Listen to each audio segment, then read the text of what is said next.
Okay, class, we're about to start lesson 1-4, but there are a couple things that I need to go over before we start lesson 1-4. Number one, I did put in your Pi grades from Alex, so you can go and check your grades today to make sure that they are up. Well, it is up to date. The grade that you see today is the most up to date grade for you. So when you leave class today, make sure you check their grade. Okay, the next thing. I know that technically this week is not a full week, but it technically is for my online class, which is this class. So we are going to cover a little bit more material than we would if we were my face-to-face class. That's because we're going to meet 2 days this week. I sent out an email to everyone, the face-to-face and online, Math 130, stating that your check assignments will be due on Wednesday by 11:59 p.m. I did send everyone that email. And today we will cover 1-4 because 1-4 is one of the check assignments in addition to 1-3. But we covered 1-3 last week, so that should be no problem with doing the check assignment. And then we will have 1-4 done today. So you would definitely have everything you need to complete both check assignments by the end of class today. I'm not sure if we're going to be able to cover 1-5 today, but I may have us cover 1-5 as well because I don't think 1-5 is that long. So if it is, if it turns out we can't cover it, that's fine, but we are going to at least get through 1-4.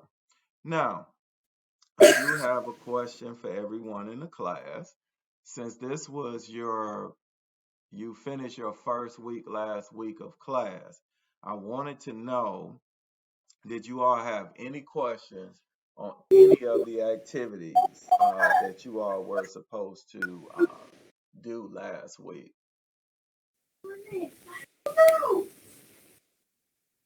Any questions?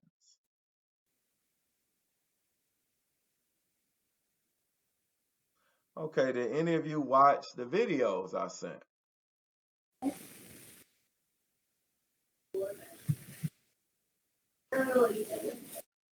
Okay, I see a couple people typing here. No. Okay. All right, I see a no, I see a yes. Okay. Now, this is one thing that I need to let you know. Um, as far as the videos are concerned. Now, unless you were sitting in class on the days that I went over like section 1-2 and 1-3, you definitely need to watch the videos. Now, I did send out another video telling certain people how to properly email me because I was getting a lot of people that was not emailing me properly. Now, just to state this, if you received an email from me about the email is less than a minute long, showing you how to properly email me. But if you did not receive an email from me about you're not properly emailing me, that means that you're emailing me just fine. But if you did receive one, please follow those instructions because if you don't follow those instructions or some people forget, I will continue to send those videos out because I need you all to email me in a certain fashion so I could get to your emails very, very quickly. Okay, now that's good. That's good. Okay, someone said, when are the projects due? I do believe, if I'm not mistaken, that the due dates of the projects are in your syllabus. But let me just check because if it's not in your syllabus, I will definitely need to correct that. But I do believe it is in your syllabus. Let me check it.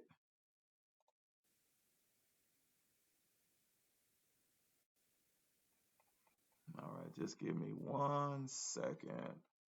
As I go down to the calendar. Oh, okay. All right. It turns out that the due dates for the projects are not in your syllabus. All right. But I do believe, so I stand corrected on that about it being in your syllabus. But if I'm not mistaken, let me take a look here. Yes, the projects are listed on the weeks that we're in. Like, for instance, we're in week 2 this week. Your first project is due during week 4. Because as you see down here, Unit 1 project is due. If you click here, it has, okay, I have to change the assignment due date, but it is due during week 4. So as a matter of fact, let me change that due date now. So then you will have the proper due date. All right. So let's see. We will have, today is the 7th. So it would have to be the week of the 21st. So let me get that in here. So it'll be due the 26th. Yeah, it'll be due Sunday, September 26th. And I'm also going to put the cutoff date for that time as well. Okay. So that has been fixed.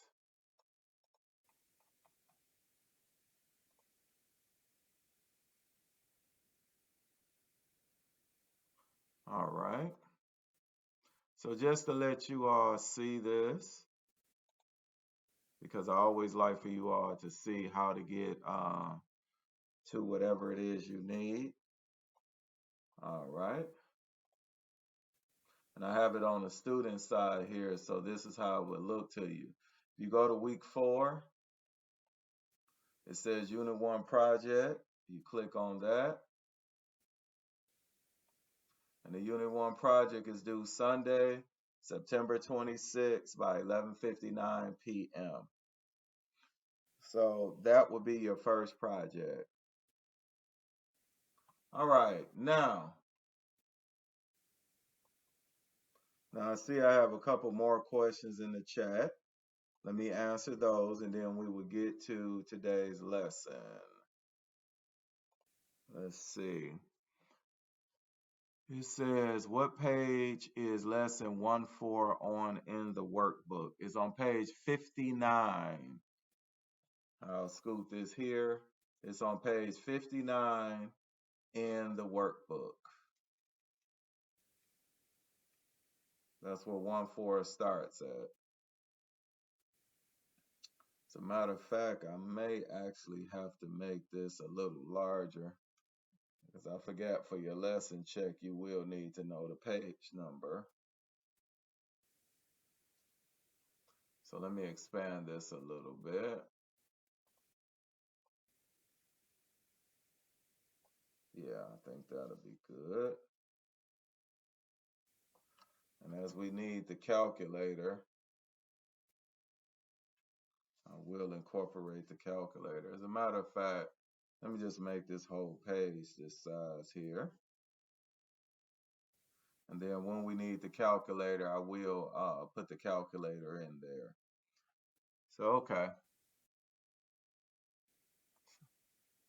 So now, this is page 59. Okay. All right, let's see. Are there any other questions here? Okay, some people say they still do not have their workbook yet. Have some of you all received your workbook?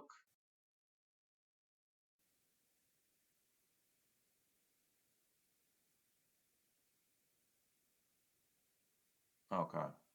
All right. So I see a lot of you have received your workbook. But for those of you that have not received your workbook, I would strongly suggest that you reach out to the bookstore to see what the issue is with you not receiving your workbook yet. It could be in the mail or it could be something going on, but I would suggest at the class today you reach out to the bookstore. All right. Are there any other questions? All right. So let's get started. We're starting today on lesson 1-4, page 59. It says it works like magic. The learning objective is to convert units using dimensional analysis, convert units within the metric system, convert rates of change, and then convert temperatures. Okay, now we do a lot of conversion. A lot of times we don't realize that we're doing conversion, but we actually are.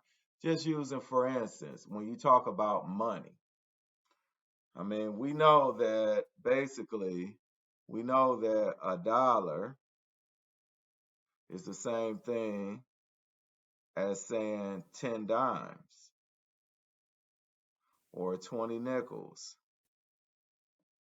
4 quarters. And then, I mean, most times we don't do the 100 pennies, but I'll just put it here. And so on. So we do have a working knowledge of conversions as far as what they look like. Even though these look different, we know they're still equivalent to what we have here, which is the dollar. Okay, so now we move on. It says if you don't like change, you are going to like irrelevance even less. Okay, so now we go down here to the bottom. It says, according to the unit equivalence table in prep skills, which we'll use a ton of this lesson, 1 kilogram is equivalent to about 2.2 pounds. Quit without thinking about it too deeply. If you wanted to convert your weight from pounds to kilograms, would you multiply or divide by 2.2? Not so easy, is it? Don't feel bad. It's confusing for me too, and I have all sorts of degrees at this stuff. Our first goal in this lesson is to develop a systematic procedure that takes thinking and guessing out of the business of converting units. Hold on one second. I have to adjust this screen.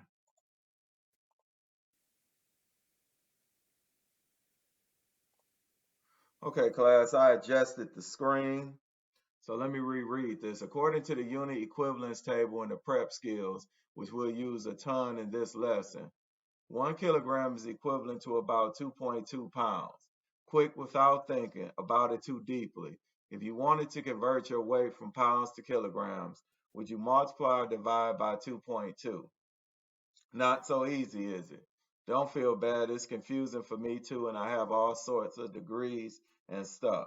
Our first goal in this lesson is to develop a systematic procedure that takes thinking and guessing out of the business of converting units. It's based on an idea that's so brilliantly simple, you should probably send us a sizable cash donation. If measurements and two different units represent the same actual weight, like 1 kilogram and 2.2 pounds, then a fraction formed from dividing those units is just a fancy way to say 1.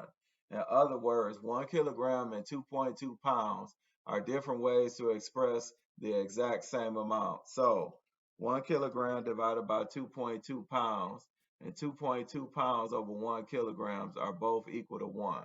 Because aside from 0 divided by 0, what you learned in division is when you have any value divided by itself, it equals 1. These values are the same even though they look different, so they equal 1. We call a fraction of this type a conversion factor. The next point is hugely important in understanding unit conversions, so it deserves special emphasis. Now,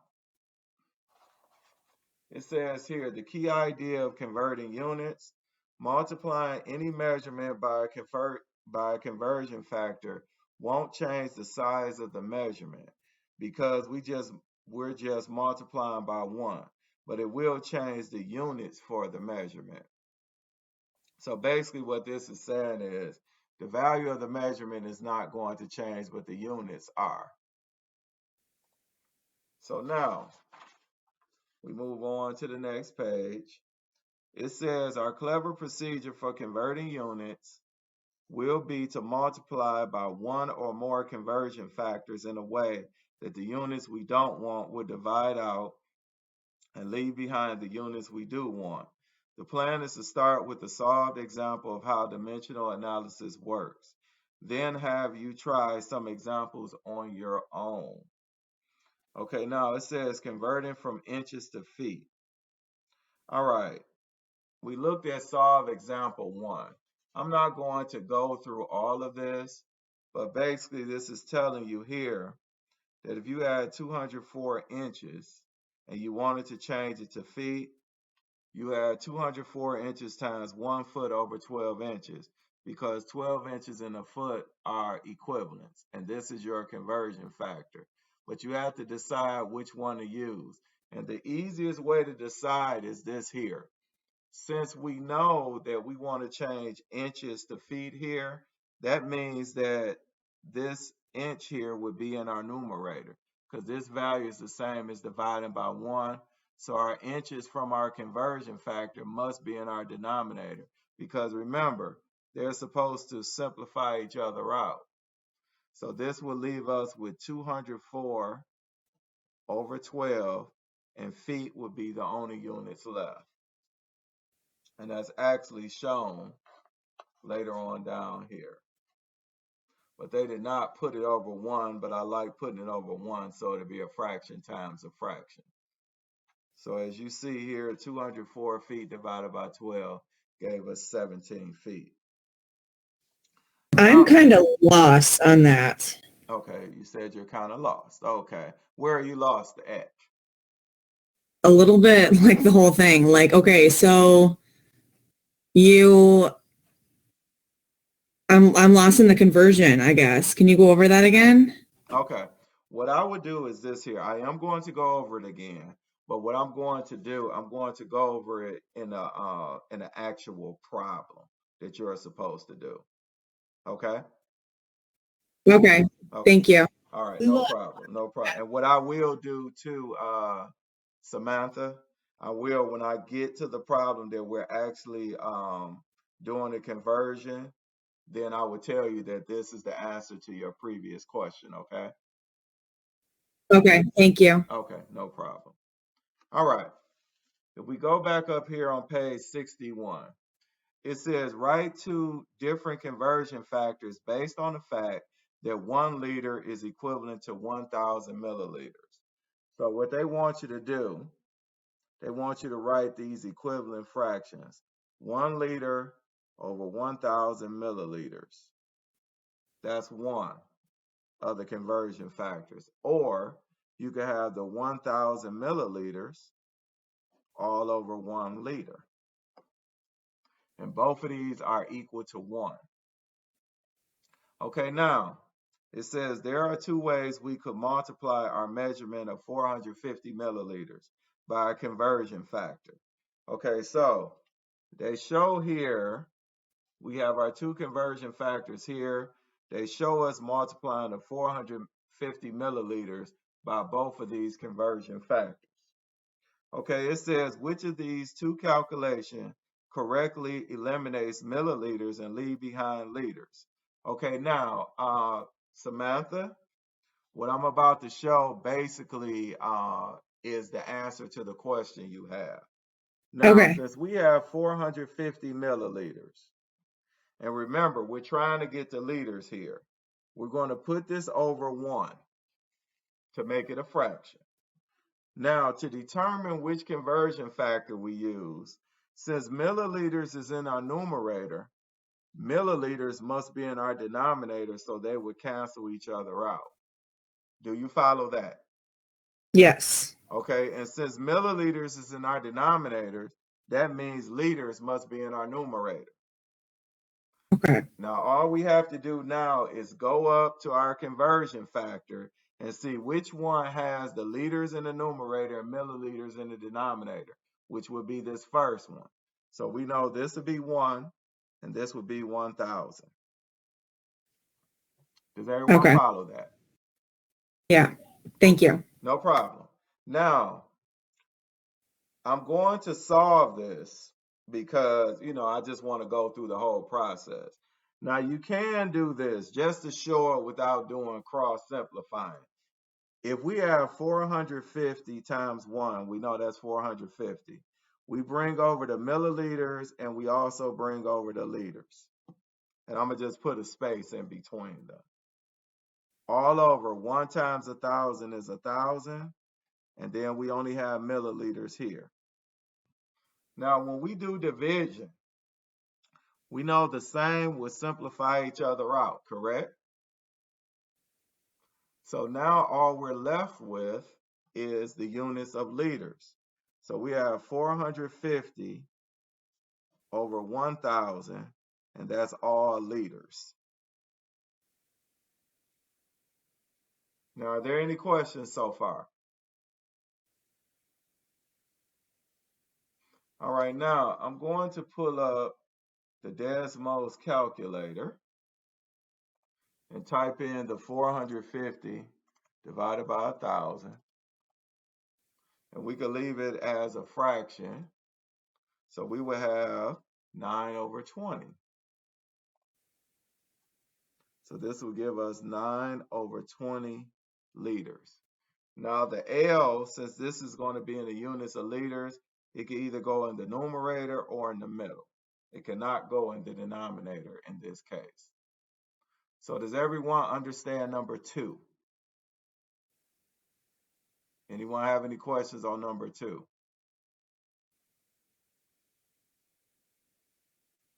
Okay. Oh, Samantha, did this answer your question totally? Yes. Okay, good. All right, number 3. It says, what are the units for the other calculation? Do they have any meaning? Now, what they're asking you to do is take this 450 milliliters, we could put it over 1, times, they want us to use the other calculation, which has 1,000 milliliters over 1 liter.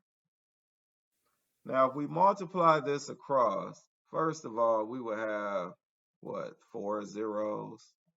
So this would be 450,000 milliliter, all over 1 liter. Now, there's nothing we could simplify out. Does this make any sense?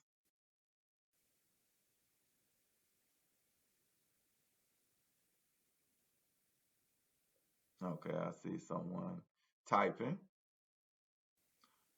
Okay, it does. Okay, good. Okay, now the units. If you look here, milliliters will be multiplied by milliliters. So really this is 450,000 milliliters or square milliliters all over 1 liter. Now there's nothing we can simplify out here. So our units, since they asked us about the units, our units would be this square milliliters divided by liters. And I'll write it here. These are our units. Milliliters squared divided by liters. Now they ask us, do they have any meaning? I would say in the case of this exercise, no, it does not. In the case of this exercise, no, it does not. Because we're trying to convert here, so it does not have any meaning for us. Any questions?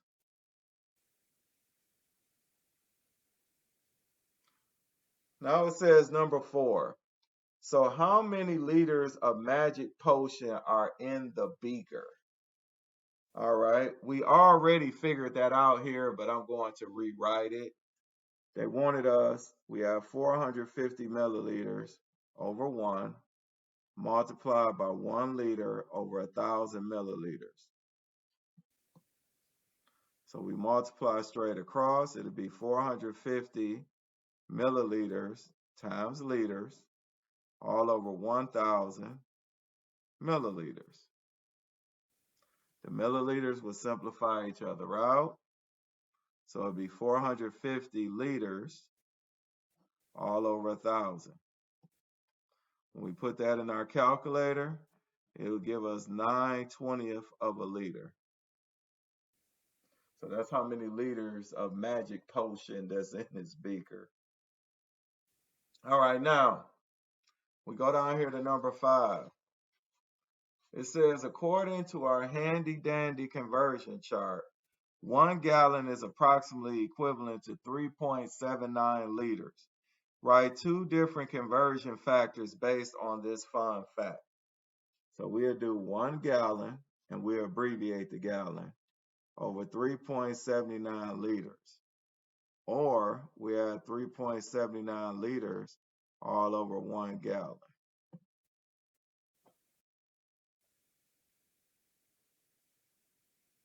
All right, now let's look here at number 6.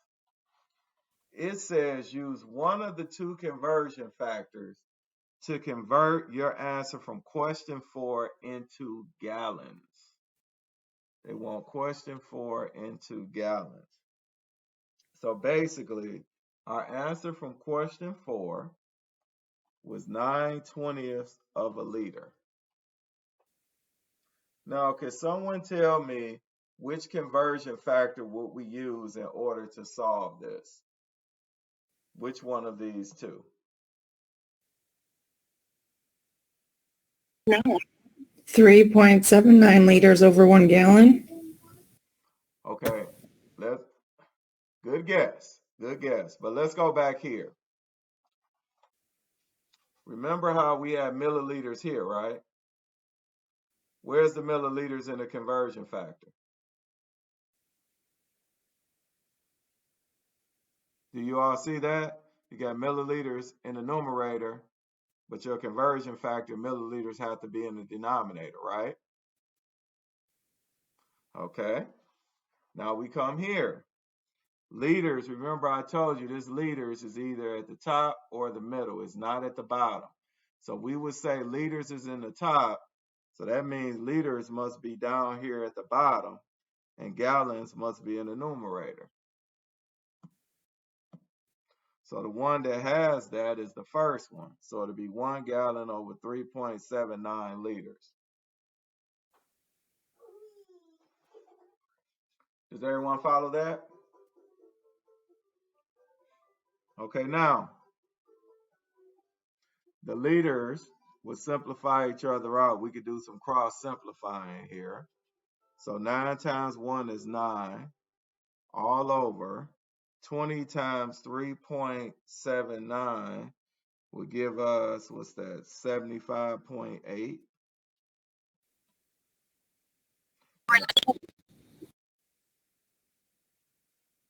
Nikki, did you have a question?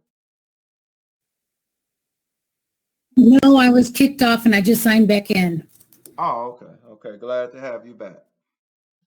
All right. So all of this would be gallons. So we don't typically like leaving decimals in our denominator. So what we would do here, we would type this into decimals.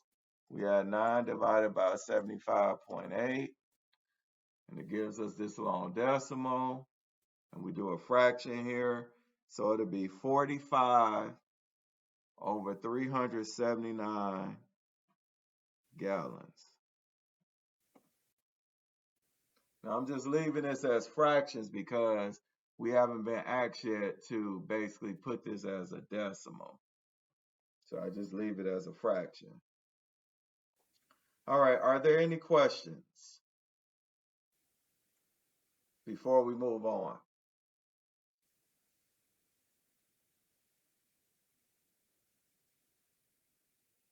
Okay. We'll go to the back here. It says, now here's one of the great things about dimensional analysis. Notice that it took us 2 steps to get from 450 milliliters to gallons. First, we converted to liters using one conversion factor, then from liters to gallons using another. If you're really clever, you could get there directly in one calculation by using both of the conversion factors you use in questions 4 and 6. Now they ask us to do it. So basically, we're going to start off with our 450 milliliters.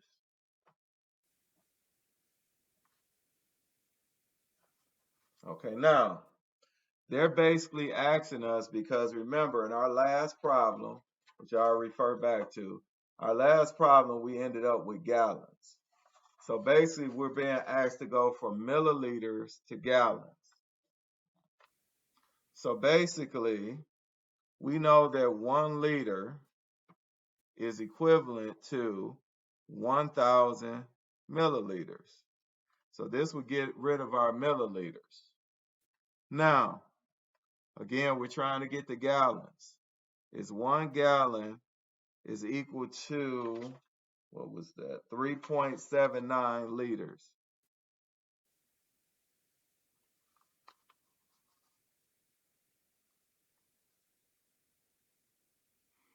Okay, now, we basically took questions 4 and 6 and combined them all here.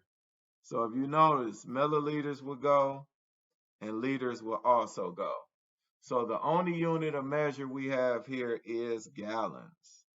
So we have 450 all over 3,790. And all of this is gallons. Now, if we simplify this out, we will get 45 over 379. I think that's, 379. And that'll be gallons.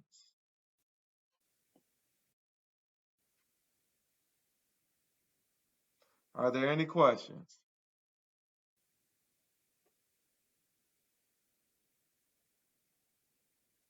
Okay. Now we move on here to number 8. It says, my house is just about 15 miles from the Gulf of Mexico on the Florida coast. How far is this in inches? Use 2 conversion factors in one calculation like you did in question 7. Okay, now, we did not get the conversion factor for miles. So what I want to do is show you all the page that has the conversion factors on it. So you should be able to refer back to it. I forgot the page number off the top of my head here. Just give me 1 second.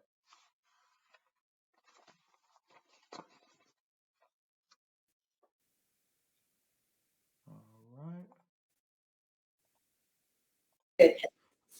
Okay, and thanks to my co-teacher, Miss Stewart, she pointed out the fact that the conversion chart was on page 56, and I was looking at the latter pages. But if you look up here on length, they have miles. It says 5,280 feet is equal to a mile, and it also has other conversions and even conversions between systems. Now, this is on page 56, just as a reminder, because we're going to need to use this again. So I'm just letting you all know. So now let's get back to page 62, problem number 8. It says my house is just about 15 miles from the Gulf of Mexico on the Florida coast. How far is this in inches?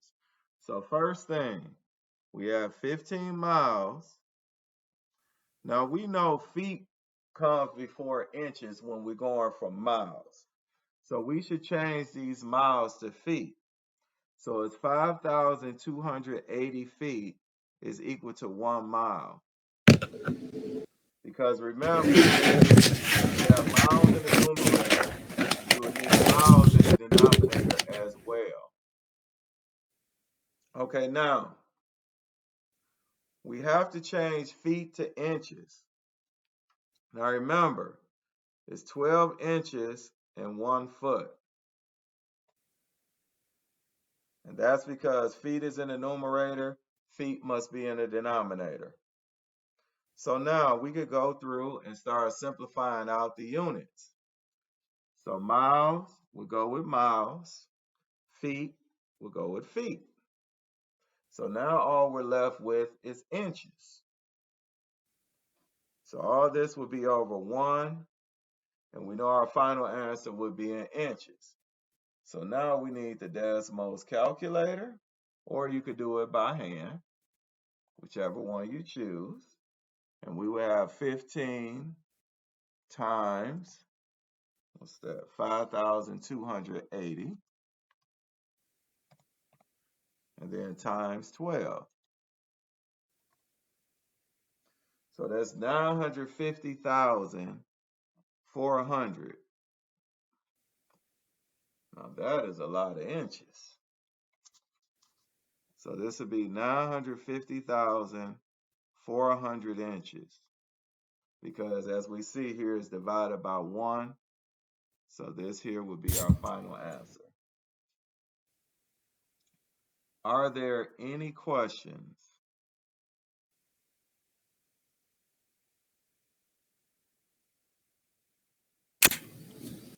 Okay, Samantha, I see you put here 56 and then a question mark.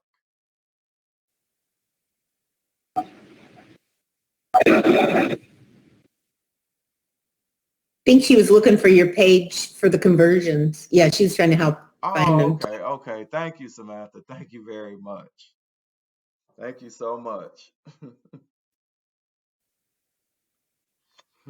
Okay. All right. So that was page 62. Now we move on to page 63. It says when we converted 450 milliliters to liters, we used dimensional analysis.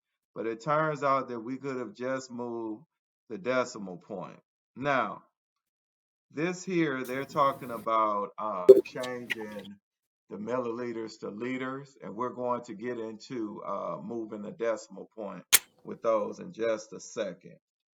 But here is a metric system chart, and this chart is actually on page 56 as well. If you notice here, we have our base unit. We have meters, grams, and liters. And then we have our prefixes to these basic units, like deci for a decimeter, decigram, or deciliter. And then we have deca and so on. Now, as far as moving the decimal is concerned, let's say you wanted to go from 1 meter to milliliters. Now, according to this chart here, you could assume that the decimal is here, and you will go 1, 2, 3 places. So then those would be 3 zeros. So 1 meter would equal to 1,000 millimeters.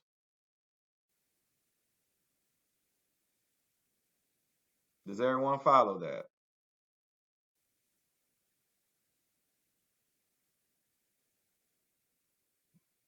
And then it's the same thing if you wanted to go from meters to centimeters. You only move 2 spaces, so then it'd be 100 centimeters and so on. Each one of these move by 10. And then if you move to the left, like if you wanted to go from 1 millimeter to a kilometer to a kilometer, you have to move that decimal basically 1, 2, 3 places to the left. So that answer would be 0. We move 3 places to the left, 0.001 kilometer. So 1 meter is equal to 0.001 0.001 kilometer. Does everyone follow that? Oh, okay. Margaret, which part? Is it the whole thing or a portion of it? The whole thing. I got kicked out completely, so I have to Okay. get back in. Yeah. All right, no problem. Okay, if we start out with 1 meter and say we wanted to go to millimeters, we will assume the decimal is here behind the 1, and we'll move it 1, 2, 3 places to the right. And we will have to move the decimal those 3 places. So that's how we get 1,000 millimeters. Okay? But let's say we were at 1 meter and we wanted to go to a kilometer, or some people call it a kilometer.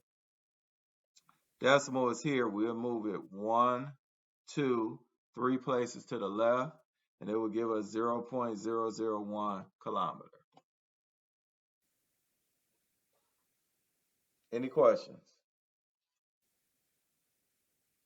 And you could do it for any of these measures. Because what if you wanted to go from a hectometer to a decameter? Hecameter to a decameter, you'll move 1 place to the right. So then that means it'll be 10 or whatever that value is. And we're going to get practice with that. And they showed an example down here. We have 450 milliliters and we want to get to liters. So if you look here, this is milliliters and we want to get to liters. So we would go 1, 2, 3 places to the left. So that's what we did here. We moved 3 places to the left, 1, 2, 3, and we had 0.450 liters. Any questions? All right. Now we go here to number 9. It says convert 0.23 liters of love potion into decaliters and kiloliters by shifting a decimal. Which is the more reasonable measurement in this case? Okay, so we have 0.23 liters. And we want to go to a deciliter. So we want to take this value and make it a deciliter. Then we want to take this value and then make it a kiloliter. All right. So if we go back here,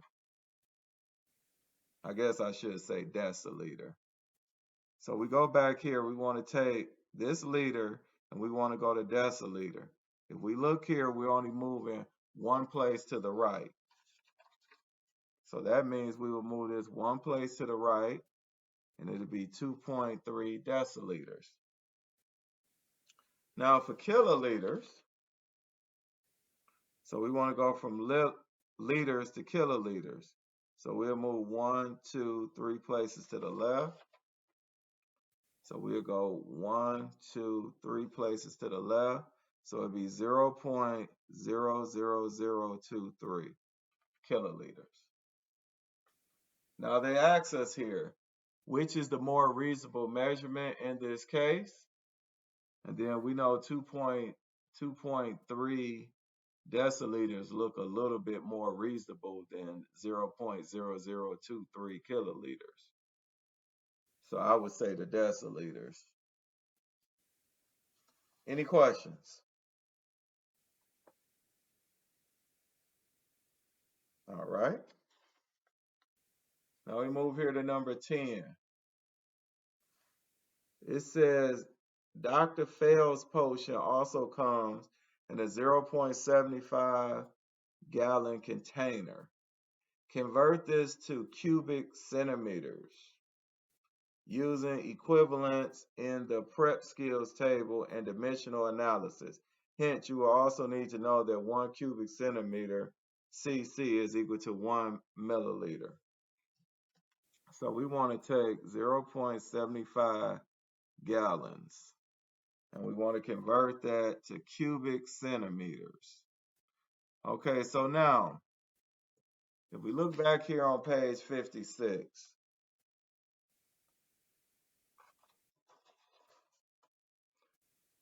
we're doing two separate systems. Gallons is the English measures, and then liters or that's cubic centimeters, and meters are in the metric system. So if you notice here, we're converting between the two systems. So what I would look here is we add gallons to liters. So let's take a look here. We started off at 0.75 gallons, and then again, it'll be 1 gallon in our denominator is the same as 3.79 liters. And that's based on the chart that we had from page 56. Now we're going to get rid of the gallons. We'll be left with liters. But if you notice here, 1 cubic centimeters is the same as 1 milliliter. So we could change liters to milliliters. So if we have, it'll take 1 liter is equal to 1,000 milliliters, because we saw that earlier. Does everyone follow that? Okay. So gallons are gone, liters are gone. So now we can multiply everything we see here. So we will have 0.75 times 3.79 times 1,000. So that would give us 2,842.5, and that would leave us milliliters. So 2,842.5 milliliters, because our denominator would be 1, so we don't need to write that. Now, we have it in milliliters, and they tell us here that 1 cubic centimeter is equal to 1 milliliter. Now, we can do this. We could just replace milliliters with cubic centimeters, which is cc. But since we're doing conversion factors, let's convert the milliliters to cubic centimeters. So we had 2,842.5 milliliters all over 1. And we'll multiply this by 1 milliliter, and then it'll be 1 cc, or 1 cubic centimeter. The milliliters will simplify out. You had 2,842.50 cc's.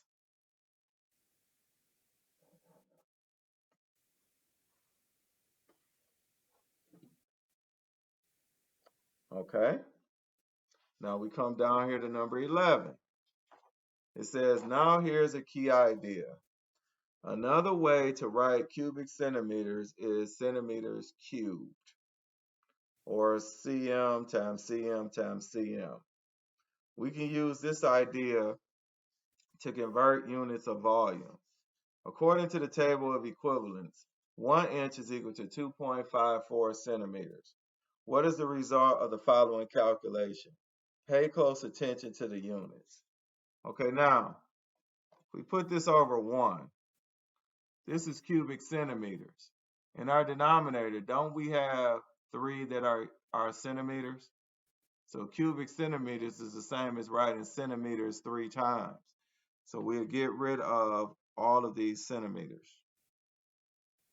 Now, when we multiply this out, we will have 1,000 in our numerator, and it'll be inches to the 3rd power, or cubic, because it's inch times inch times inch. Divided by, so we have to take 2.54, multiply it 3 times, or we could actually take it to the 3rd power to make it a little easier. So, as a matter of fact, I think what I'm going to do is put 2.54 to the 3rd power in our denominator. And let me explain why I'm going to do this, because when we're dealing with certain problems in this course, you're going to get into situations where if you keep rounding values, your answer is going to be off. But since we have the Desmos calculator, we could write it like this here and then put it in the Desmos calculator to get an exact answer. So let's put this in the Desmos calculator. So we have 1,000 divided by 2.54 to the third power.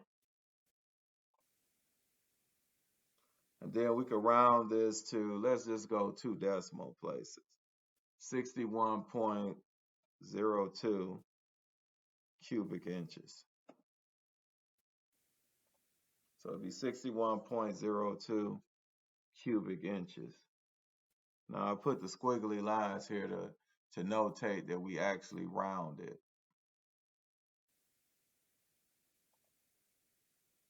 All right. So now we're going to go to the next page, which is page 65. It says, use the idea from question 11 to convert your answer from question 10 into cubic inches. Convert your answer from question 10 to cubic inches. Okay, so our answer from question 10 was 2,842.5.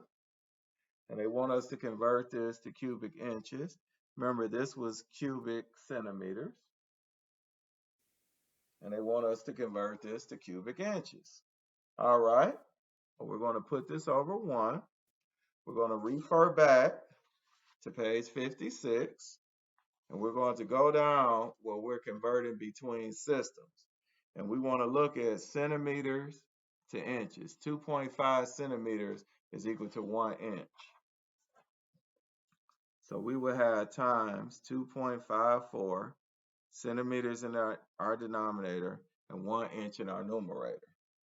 But remember here, we had cubic centimeters. So we're going to have to multiply by this conversion factor 3 times.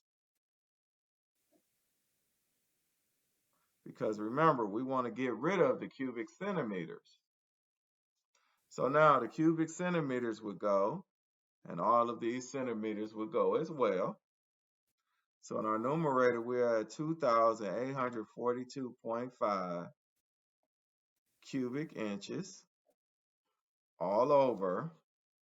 No, we did multiply that we'll just do 2.54 to the third power. Now we'll put this in our calculator. Most likely, we're going to have to approximate. So we would take 2,842.5 divided by 2.54 to the third power. Round this to 2 decimal places. We have 173.46 cubic inches.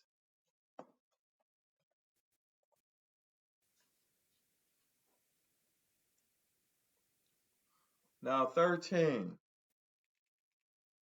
It says, based on what you just did, fill in the blank to create a shortcut to convert between cubic centimeters and cubic inches. So if you look here, you have 1 cubic inch. We see here, we multiply this would be 1 cubic inch. To find out what a cubic centimeter is, we will have to multiply all 3 of these, the 2.54 to the third power. So we will go back here to the calculator, and we could go 2.54 to the third power. And it didn't tell us what to round to, So I'm going to round to 2 decimal places. So well, since it has the equal sign, let's just write it all. 6.387064. Again, 16.387064 cubic centimeters. Now, we basically do the same thing for area and volume of units. We look here, basically showing us the same thing we did in the previous problem, except for instead of having 3 values, we only have 2 here because of area. Okay. Now we go here to page 66. It says a rate, we have rate of change. A rate is a ratio that compares 2 quantities. Examples of rates include 75 miles over 1 hour, 10 milligrams for 1 milliliter, and $15 for 2 tickets. The first 2 are also called unit rates because they have a 1 in the denominator. So again, a rate is a ratio with 2 quantities. And then a unit rate basically has the 2 quantities, but it has 1 in the denominator. All right, explain what is meant when we say a car is traveling 75 miles divided by an hour, more commonly written as 75 miles per hour. So what this is saying, for every hour the car travels 75 miles. Again, for every hour the car travels 75 miles. Okay, number 2. The entire 450 milliliters of Dr. Phil's love potion from the beginning of the lesson is supposed to be slowly dripped into a mixture over a 5-hour period. Kind of a pain, but hey, love doesn't come easy. Express this quantity as a rate. So we would do 450 milliliters divided by 5 hours. Now we can leave it as such. Or we can simplify this if we want to write the rate in simplest terms. 450 and 5. Well, we could leave it like this, or we could simplify it. We divide both of these by 5. That'll be 90 milliliters over 1 hour.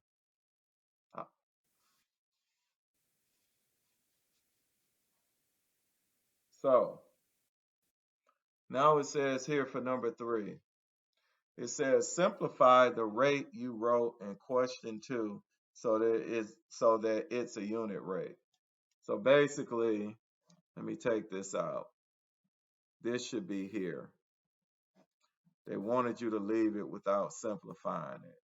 So it'd be 450 milliliters divided by 5 hours is equal to 90 milliliters over 1 hour. And again, in order for it to be a unit rate, your denominator has to be 1.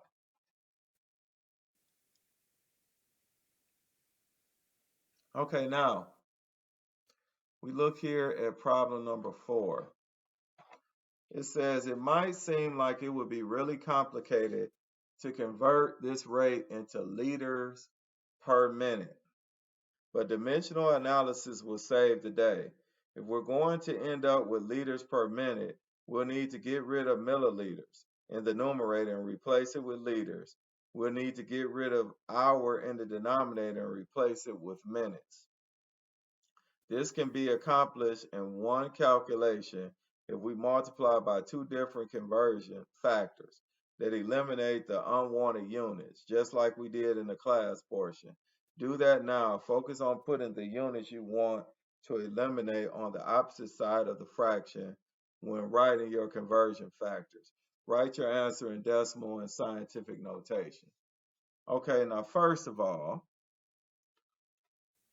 we could do this 90 milliliters over 1 hour. I always say the lower the numbers are, the easier they're to work with. So we want to go from milliliters to liters. So if we go to our conversion chart here, oh, we already know that, that's right. We already had this conversion. 1 liter is equal to 1,000 milliliters. So that would get rid of our milliliters and leave us with liters. Now we want to change our hours to minutes. Now, for 1 hour, there is 60 minutes. Because if you notice, hours in the denominator, so hours must be in the numerator in order to get rid of it. All right, now, the milliliters will simplify each other out. The hours will simplify each other out. So you have 90 over 60,000. And all of that, it'll be 90 liters over 60,000 minutes. Now, they want us to write our answer in decimal and scientific notation. So let's do decimal first. You have 90 divided by 60,000. So this would give us 0.0015 liter per minute.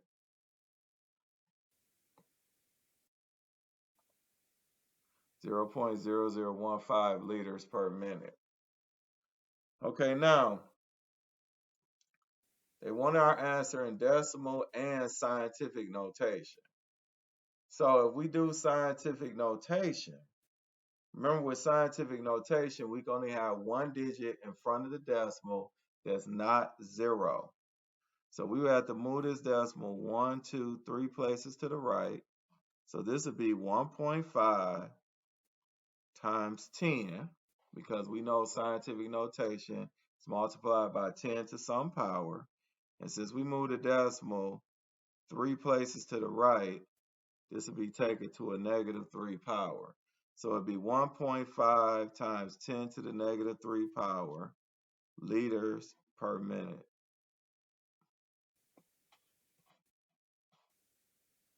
So this would be the scientific notation.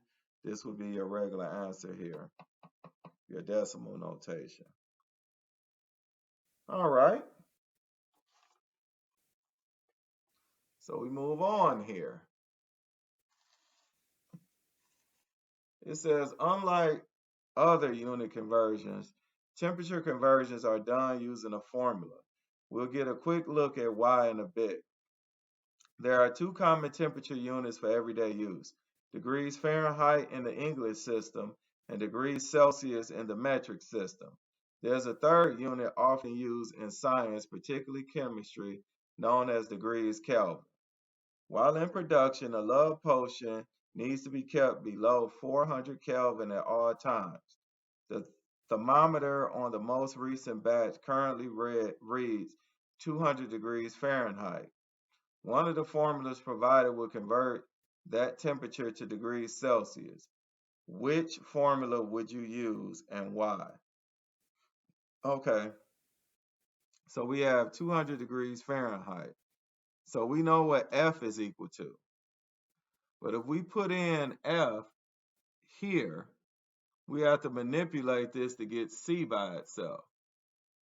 But if we put in for F to 200, we don't have to manipulate anything. We would just subtract and multiply. So this would actually be the best one to use. So now, so we would say this one here, well, the formula C equals 5/9 times Fahrenheit minus 32 is the best formula to convert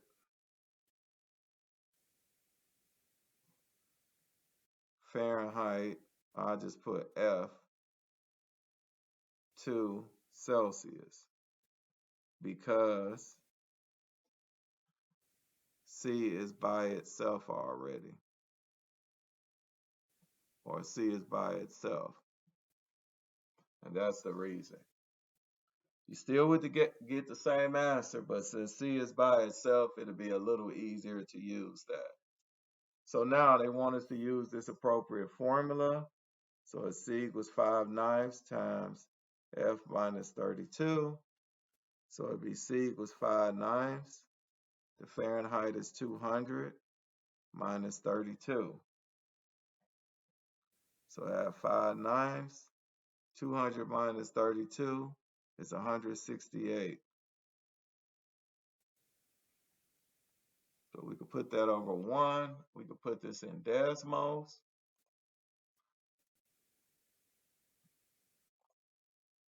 Let's see, decimals didn't pull that up. All right, so we can have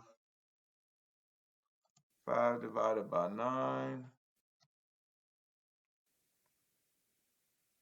times 168.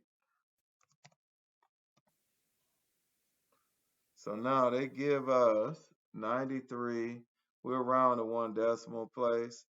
So we'll say 93.3 degrees.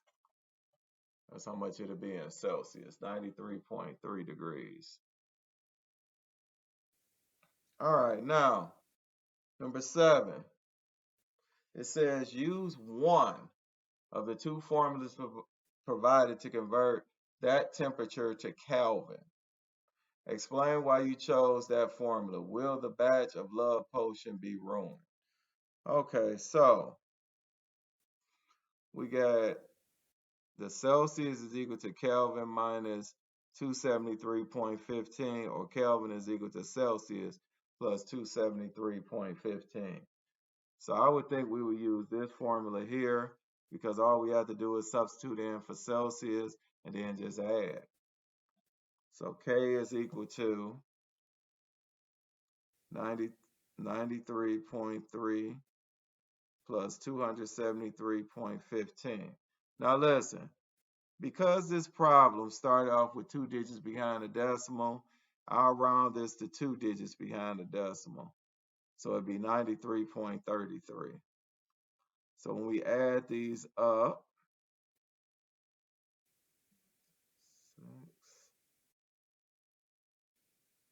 so this would be 366.48 degrees Kelvin.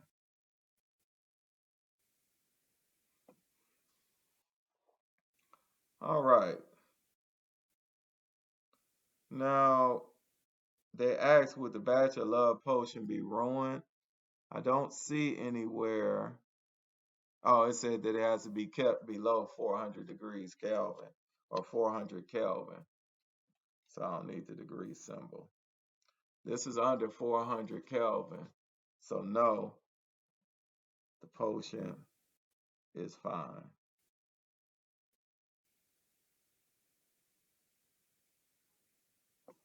Okay, number 8.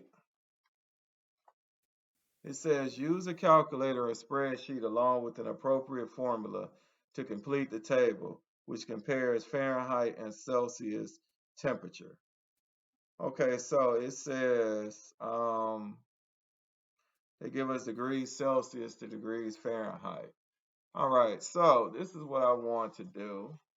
I'm going to pull this to the side here. Then I want to pull up the decimals calculator. All right, so now I'm going to type in, since we're given degrees Celsius and we're trying to find Fahrenheit, I'm going to type in the Fahrenheit formula. So it'd be 9/5 times, what's that, C.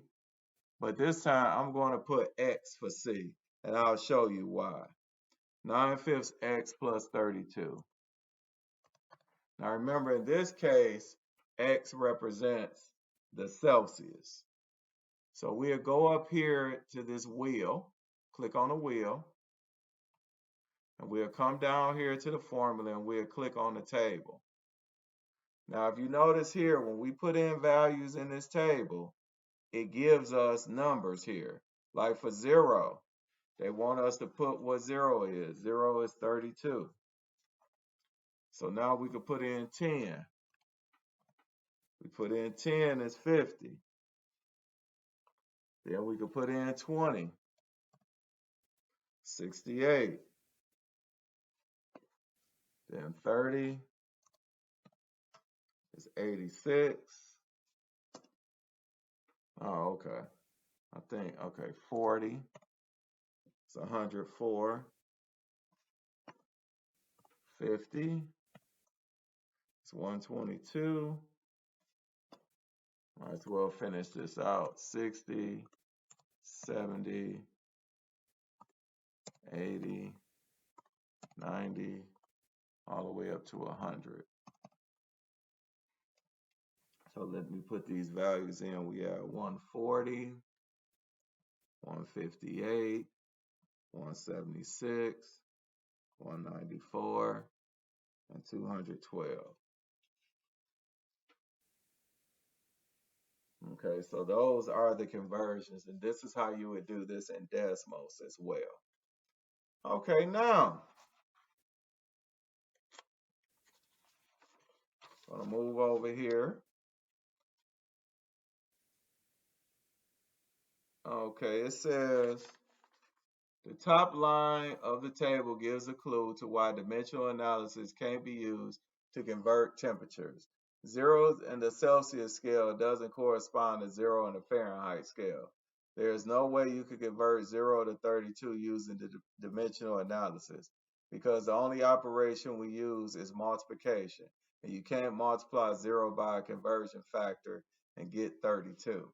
This is the explanation that was talked about earlier in the class when he was talking about why temperature has formulas instead of conversion factors. Okay, now it says here that we'll close the lesson with a bit more practice on dimensional analysis problems coming to us from the world of nursing, where I promise you it comes in handy. We'll look at some related examples in the applications. Okay, now, since some of you do not have your book or your workbook, number 9 on this page is what you need in order to complete 1-4 check assignment. So when I finish this number 9 here, that is what you need in order to complete the 1-4 check assignment. Just so you all would know that. Okay, now, it says we'll close the lesson with a bit more. Oh, I already read that. Okay, number 9, according to the online dosage guide for one brand of insulin, the recommended delivery is 0.2 units of insulin per kilogram of weight each day. How many daily units would be indicated for a 178-pound patient? Okay, so we're told here 0.2 for every kilogram of weight per day. So for every 1 kilogram. So a 0.2, and it just says units, so I just write units. 0.2 units of insulin per 1 kilogram of weight each day.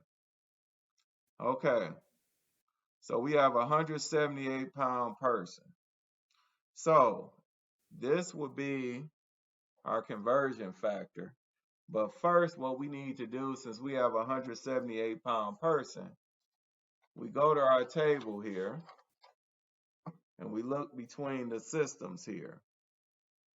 So if you look here at pounds, we got kilograms. So we will convert this. It takes 2.2 pounds to equal 1 kilogram. Because we want to know how many daily units we would give. So we have the pounds here. Now we have to take this 178-pound person and we divided, and we just multiplied by 178 pound over 1 because we would have our units here. So the kilograms would simplify out, the pounds would simplify out. So now we would multiply. Our denominator would be 2.2. And then our numerator, we have 0.2 times 1, which is 0.2 times 178. So if we did that, let me see, 16 carry a 1, 15 carry a 1. So this would be 356, but since we're multiplying it by a decimal, it'll be 35.6 units. So now we'll take our decimals calculator. So we'll take 35.6 divided by 2.2. So since this was rounded to 1 decimal place, we'll round this to 1 decimal place. So it'll be about 16.2 units. So 16.2 units. All right, now, number 10, which would be the last problem of section 1.4. It says a dosage of 1,700 milligrams of ceftriaxone. Yeah, I don't know how to pronounce that. Does anyone know how to pronounce that? All right. Nobody's going to correct you, I don't think. Is to be delivered to a patient in an IV drip over 75 minutes. It's supplied in a solution that contains 1 gram of the drug and 20 cubic centimeters of solution. The pump used to deliver the drug uses unit of cc's per hour. At what rate should it be set? Okay. Okay, class, we're going to finish up problem number 10.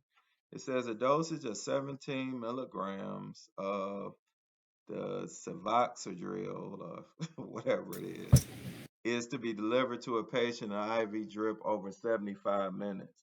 So we have 1,700 milligrams over 75 minutes. It's supplied in a solution that contains 1 gram of the drug and 20 cubic centimeters of solution. The pump used to deliver the drug uses units of cc's per hour. At what rate should it be set? Okay, now, this tells us the rate that it should be set at. We want it in cc's per hour. Now, we know that cc is the same thing as cubic centimeters. We found that out earlier on in this lesson. Okay, so now we want to convert minutes to hours, and milligrams we want to convert to cubic centimeters. Okay, so now we have this conversion here. 1 gram of the drug is 20 cubic centimeters of solution. So let me do this. So first of all, let's change milligrams to grams. If we change milligrams to grams, we go back here to our chart. We go to grams, and we want to go to milligrams. So we see that it takes 1,000 milligrams to equal 1 gram. Okay.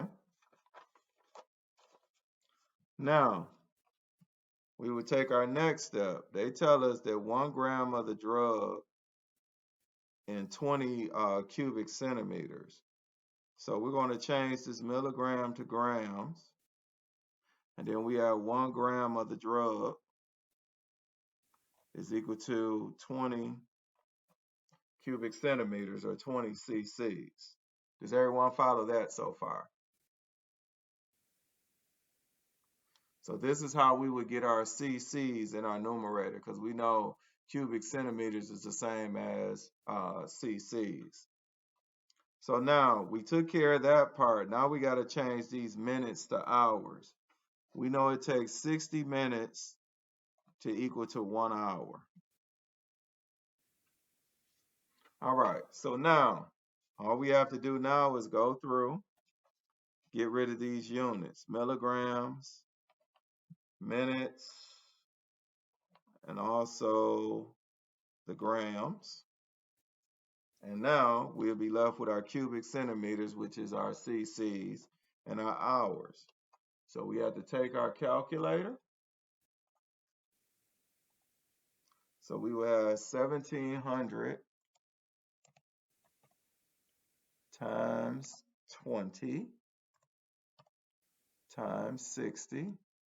And I don't have to multiply to 1 because we know anything times 1 is itself. So that'll be 2,040,000 divided by, and this will be 75,000. And we know this is hours in our denominator, and we know this is cubic centimeters in our numerator. So we're going to divide this out. We had 2,040,000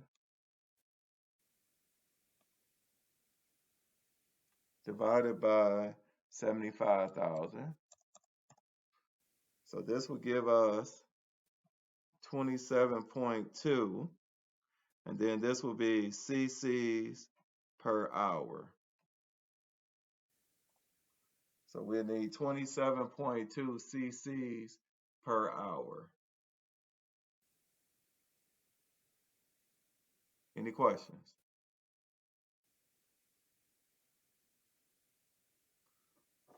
Okay, now we are done with section 1.4.